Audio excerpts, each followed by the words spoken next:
सुप्रभात दोस्तों। आज की हमारी पौराणिक कहानी है कि श्री कृष्ण की मृत्यु कैसे हुई और कैसे खत्म हुआ पूरा यदुवंश। हम सभी को पता है कि श्री कृष्ण का जन्म कैसे हुआ था, लेकिन क्या आपको पता है कि श्री कृष्ण की मृत्यु कैसे हुई थी?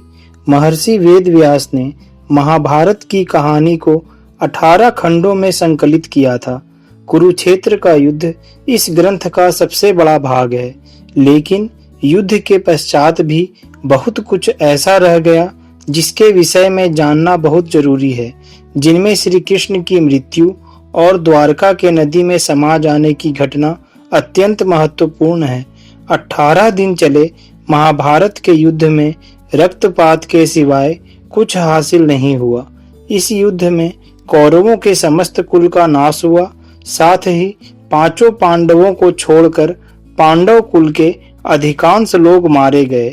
लेकिन इस युद्ध के कारण युद्ध के पश्चात एक और वंश का खात्मा हो गया, वो था श्री कृष्ण जी का यदुवंश। महाभारत युद्ध की समाप्ति के बाद जब युधिष्ठिर का राज तिलक हो रहा था, तब कौरवों की माता गांधारी बहुत दुखी हो गई थी। महाभारत के युद्ध के लिए वह श्री कृष्ण को दोषी ठहराते हुए श्राप दे देती हैं कि जिस प्रकार कौरवों के वंश का नाश हुआ है, ठीक उसी प्रकार तुम्हारे यदुवंश का भी नाश होगा। भगवान श्री कृष्ण मुस्कुराए और स्वयं पर लगा अभिशाप स्वीकार कर लिया, और ठीक इस घटना के 36 वर्षों के बाद उस अभिशाप ने असर दिखाना शुरू कर दिया। विनाश काल का समय शुरू होने के बाद श्री कृष्ण द्वारका लौटकर यदुवंशियों को लेकर प्रयास क्षेत्र में आ गए थे। यदुवंशी अपने साथ अन्न भंडार भी ले आए थे। श्री कृष्ण ने उन सब से ब्राह्मणों को अन्न दान देकर यदुवंशियों को मृत्यु का इंतजार करने का आदेश दिया था। कुछ दिनों बाद महाभारत युद्ध की चर्चा करते हुए सात्विक और कृतवर्मा में विवाद हो गया। वह कृतवर्मा पर पांडवों के सोए हुए सैनिकों को मारने का आरोप लगाकर उसकी आलोचना करने लगा। बातों बातों में दोनों के बीच बहस बढ़ती चली गई और सात्विक ने कृतवर्मा की हत्या कर दी। बाद में यादवों ने मिलकर सात्विक को भी मार डाला। इससे उनमें आपसी युद्ध भड़क उठा और वे समूहों में विभाजित होकर एक दूसरे का संहार करने लगे। इस लड़ाई में श्री कृष्ण के पुत्र प्रद्युम्न और मित्र सात्विक समेत सभी यदुवंशी मारे गए थे। केवल बब्रू और दारुक ही बचे रह गए थे।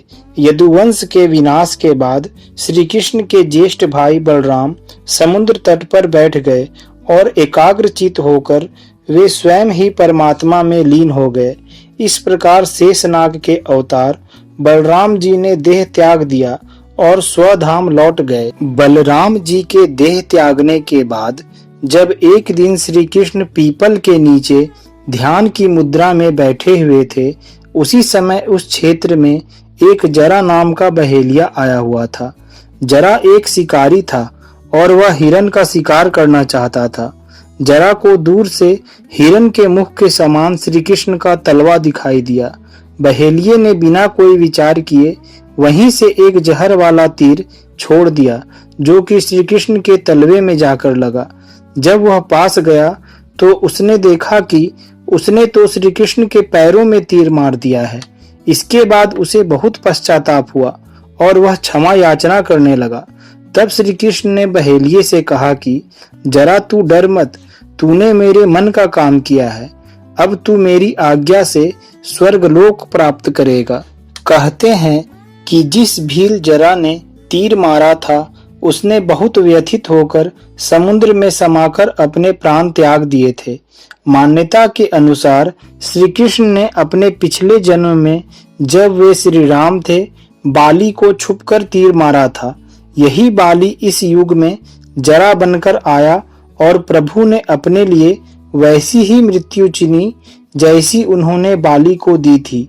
इस घटना के कुछ क्षणों पश्चात ही वहां श्री कृष्ण का सारथी दारुक पहुंच गया।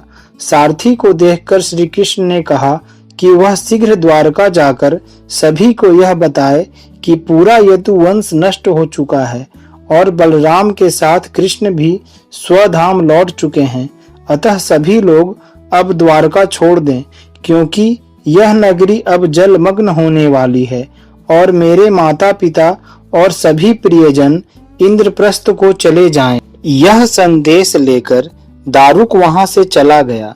इसके बाद उस क्षेत्र में सभी देवता और स्वर्ग की अप्सराएं, यक्ष, किन्नर, गंधर्व आदि आए और उन्होंने श्री कृष्ण की आराधना की। आराधना के बाद श्री कृष्ण ने अपने नेत्र बंद कर लिए और वे सशरीर ही अपने धाम को लौट गए। श्रीमद् भागवत कथा के अनुसार जब श्री कृष्ण और बलराम के स्वधाम गमन की सूचना इनके प्रियजनों तक पहुंची तो उन्होंने भी इस दुख से अपने प्राण त्याग दिए। देवकी, रोहिणी, वसुदेव, बलराम जी की पत्नियां, श्री कृष्ण की पटरानियां आदि सभी ने शरीर त्याग दिए। इसके बाद अर्जुन ने सभी यदुवंशियों के निमित्त पिंडदान और श्राद्ध आदि संस्कार किए। इन संस्कारों के बाद यदुवंश के बचे हुए लोगों को लेकर अर्जुन इंद्रप्रस्थ लौट आए।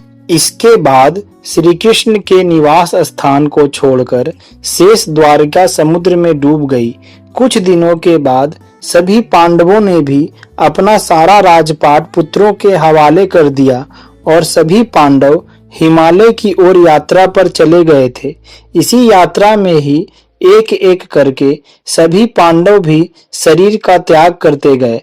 अंत में केवल युधिष्ठिर ही सशरीर स्वर्ग पहुंचे थे और इस तरह सभी इस धरती से विदा लेकर अपने स्वधाम को लौट गए। जय श्री कृष्ण। दोस्तों, कहानी अच्छी लगे तो हमारे वीडियो को लाइक और हमारे चैनल को सब्सक्राइब जरूर करें।